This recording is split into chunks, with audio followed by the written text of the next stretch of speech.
Maximiser y moins x au carré plus 2x avec y moins 2x égale 3. Alors, déjà ici, qu'est-ce qu'on peut remarquer? On peut remarquer donc que ça, c'est la fonction objective. Fonction objective. Donc ça correspond à notre f de xy. Et donc ceci, c'est notre contrainte.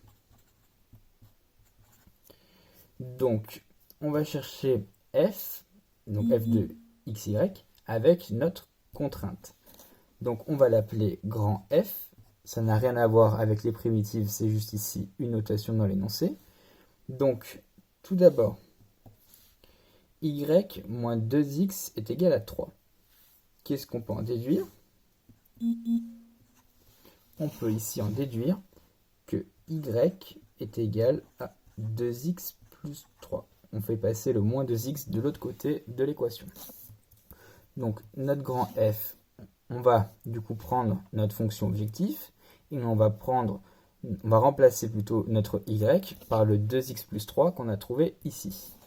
Donc on a grand F est égal à 2x plus 3 moins x au carré plus 2x. On peut simplifier en moins x au carré plus 4x plus 3.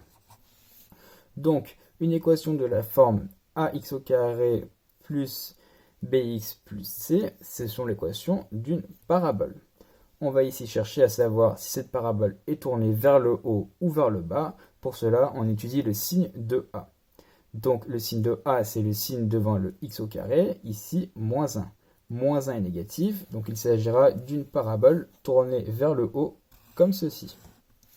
Et nous, on veut donc le maximum de la fonction. Ce maximum, il est atteint pour x est égal à moins b sur 2a. Donc ici, moins b, ça va être moins 4. Sur 2a, donc sur 2 fois moins 1, donc sur moins 2. Donc pour x égale 2. Qu'est-ce qu'on va faire maintenant? On va tracer notre tableau de variation. Donc xf moins l'infini 2 plus l'infini. Donc croissant, ensuite décroissant. Et donc on va chercher f de 2. Donc f de 2, c'est égal à moins 2 au carré, plus 4 fois 2 plus 3, soit moins 4 plus 8 plus 3 est égal à 7. Donc ici, on a bien 7. Donc, qu'est-ce qu'on peut dire? On peut dire que f admet un maximum pour x égale 2 est égal à 7. Donc, maximum de f sous contrainte est égal à 2. On ne sait pas. Donc les coordonnées de y qui est égal à 7.